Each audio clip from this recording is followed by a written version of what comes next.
ज़्यादा उनका दायरा बढ़ाने की बात करते हैं। अगर वैसी स्थिति में अगर किसानों को इस तरीके से ठगा जाता है तो उसके लिए फिर हम किससे सवाल करें। और संतोष हमारे साथ जुड़ चुके हैं, हमारे संवाददाता बेगूसराय से, वहां के हालात के बारे में बताएंगे। संतोष, जरा बताइए बेगूसराय में क्या स्थिति है? जी राकेश, यहाँ तो देखने को ऐसा मिला, जो दुकानदारों ने जैसा कह के दिया, जो ये दाना आप, ये बीज आप लीजिए, इससे इतने उपज होगी, इतना ज्यादा मात्रा में मकई आपको मिलेगा, मक्का हाँ, की उत्पादन होगा, लेकिन हाँ। ऐसा तो कुछ देखने को मिला नहीं। अब इसमें संतोष, एक चीज बताइए कि आपने बताया कि ये दुकानदारों ने ये कह करके बेचा। दो तरह की बातें आ रही हैं। ज्यादातर जो किसान, ज्यादातर जो खबरें हमारे पास आई उसमें बता रहे हैं किसान कि साहब हमने जो ये बीज लिया ये सरकारी बीज था, बाकायदा उसकी तस्वीरें भी हैं। और एक हमारे कॉलर हैं, उन्होंने फोन किया था, उन्होंने बताया कि हमने दुकान से खरीदा था बीज, सरकारी बीज ये नहीं है। क्या बेगूसराय में भी जो किसान, जो भुक्तभोगी हैं, जो परेशान हैं, जो पीड़ित हैं, क्या उन्होंने भी सरकारी बीज का इस्तेमाल किया या दुकान से ही बीज खरीदा वो? यहाँ तो अधिकांशतः लोग दुकान से ही बीज खरीद के और अपने खेत में बुआई किए। ठीक। और फिलहाल तो मामला चाहे जहाँ से भी हो, लेकिन किसानों को तो इसमें घाटा लगा, ये तो तय है। हाँ, तो संतोष ये मुझे बताइए कि आखिर जो वहाँ पर स्थिति है, वहाँ पर भी किसानों ने अगर दुकान से बीज खरीदा है और उस तरह की स्थिति बनी है, तो कृषि जो अधिकारी हैं, कृषि वैज्ञानिक हैं, वो कुछ स्पष्टीकरण दे रहे हैं कि आखिर किन वजहों से इस तरह से दिक्कत पैदा हुई है? जी राकेश, उन लोगों का कहना यही है, जो ये प्राकृतिक तौर पर जो यहाँ धूप और कमी हुई और किसानों ने पानी नहीं दिया, तो ये कहकर वो अपना पल्ला झाड़ रहे हैं। लेकिन ठीक है, मतलब वो किसानों को ही जिम्मेदार इसके लिए ठहरा रहे हैं। ये तो है संतो हाँ, संतोष आप हमारे साथ बने रहिए, चर्चा जारी रखेंगे। थोड़ा सा फोन में भी आपकी डिस्टर्बेंस आ रही है।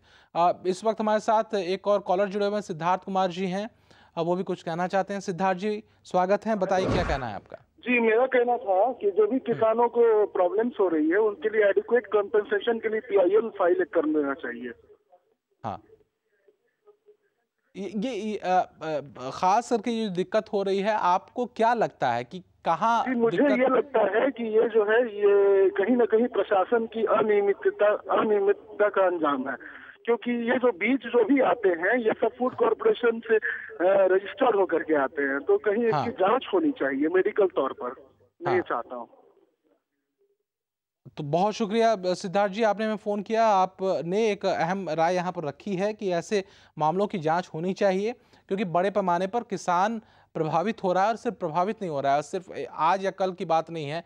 इससे जो है उसकी आमदनी का एक ज़रिया होता है, उसका पूरा घर परिवार जो है वो प्रभावित होता है। और सिर्फ किसान ही प्रभावित नहीं होता साहब, हम और आप भी प्रभावित होते हैं अगर किसानों के साथ इस तरह से ठगी की जाए। सीधे तौर पर अगर कहा जाए तो जो आधा दर्जन जिलों में इस तरह के मामले सामने आए हैं, ये यकीनन चौंकाने वाले हैं। अलग अलग जगहों से जो खबरें आ रही हैं वो अपने आप में इस बात को बताने के लिए काफ़ी हैं कि जो सरकारी महकमे से जुड़े हुए किसी भी विभाग के जो लोग हैं वो किस तरीके से काम करते हैं। और खासकर कृषि विभाग भी उससे अछूता नहीं है। कृषि विभाग के अधिकारियों ने जो दलीलें दी हैं, कुछ अधिकारी कहते हैं कि साहब गर्मी बहुत ज़्यादा पड़ गई, कुछ कहते हैं कि साहब पानी ठीक से नहीं दिया गया इसकी वजह से, कुछ कहते हैं कि समय के पहले ही बीज को जो है खेतों में डाल दिया गया, कुछ की सफाई ये है कि हमने तो पूरा सर्वे करके देख लिया लेकिन किसी भी जगह पर कहीं भी किसी भी मक्के में दाने न हो ऐसा नहीं है, एक दो मक्कों की बात छोड़ दीजिए। तो अलग अलग दलीलें हैं। एक और कॉलर हमारे साथ जुड़े हुए हैं, मोहम्मद कैफी रजा साहब जुड़े हुए हैं, मुंगेर से हैं। रजा साहब बताइए क्या कहना है? सर देखिए, बात ये है, लोग तो किसान के बारे में बड़ी बड़ी बात करते हैं, चाहे नेता हाँ, हो चाहे सभी लोग हों, और कहते हैं भारत कृषि प्रधान देश है, मगर सभी इसे ठगने का काम करता है। ठीक है, बड़ी बात है, जब सरकार से बीज लिया जा रहा है तो इस तरह की बात हो जाती है, इससे मुकदमा होना चाहिए। जो लोग से मिलता है, जहाँ से लिया जाता है, उसमें तो मुकदमा होना चाहिए। किसान तो क्या करेगा बेचारा, जब वो 2 बिल्कुल। महीने या एक महीने के बाद जब फसल मेहनत करता है पूरा, उसके बाद सींचता है, सिंचाई करता है, उसके बाद जब फसल तैयार होता है, जब वो देखेगा कि फसल में भी दाना नहीं है तो उस पर क्या गुजरता है किसान ही बता सकता है। सर इस तरह के मामले में कैफी रजा साहब, एक बात मुझे जरा समझनी है, आप काफ़ी संजीदगी के साथ इस बात को समझा पाएं अगर आप मुझे, कि आखिर ये जो स्थितियां बनी हैं, ये अलग अलग जगहों से जो खबरें आई हैं, आपको लगता है कि क्या कहीं ऐसा तो नहीं कि सिर्फ प्रयोग के तौर पर कुछ किसानों को ये चीज़ दे दी गई कि साहब अपने हाइब्रिड बीज है अपने खेतों में लगाइए, अब बेहतर फसल होगी, और उसको हम समझ लें कि इस बीज का क्या करना है फिर आगे? प्रयोग के तौर पर तो आप किसान को क्यों दे सकते हैं? खुद अपना प्रयोग कर सकते हैं थोड़ा सा, या फिर हाँ। खेत में या फिर जमीन में लेकर के। किसान को क्यों? तो मतलब आप लगता है कि जानबूझ करके ये किसानों के साथ ये ठगी या धोखा किया गया है?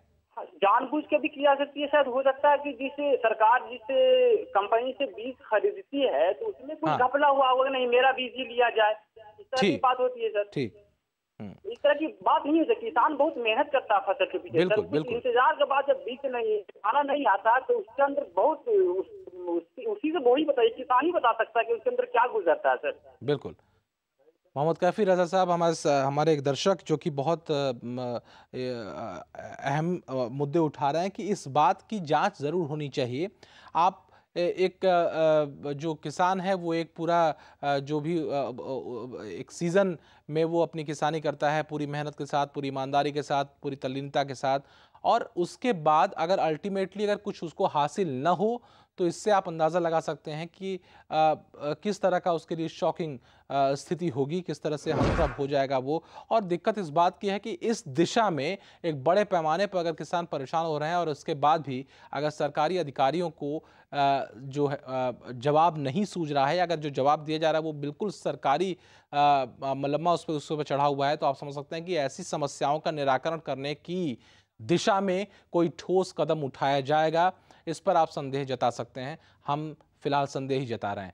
फिलहाल बहुत शुक्रिया हमारे आकाश हमारे साथ होने के लिए, मनीष आपका भी आरा से हमारे साथ होने के लिए, और संतोष आपका भी बेगूसराय से जुड़ने के लिए हमारे साथ बहुत बहुत शुक्रिया। हमारे तमाम दर्शकों का भी शुक्रिया। इस मुहिम में बस इतना ही, इजाज़त दीजिए। नमस्कार।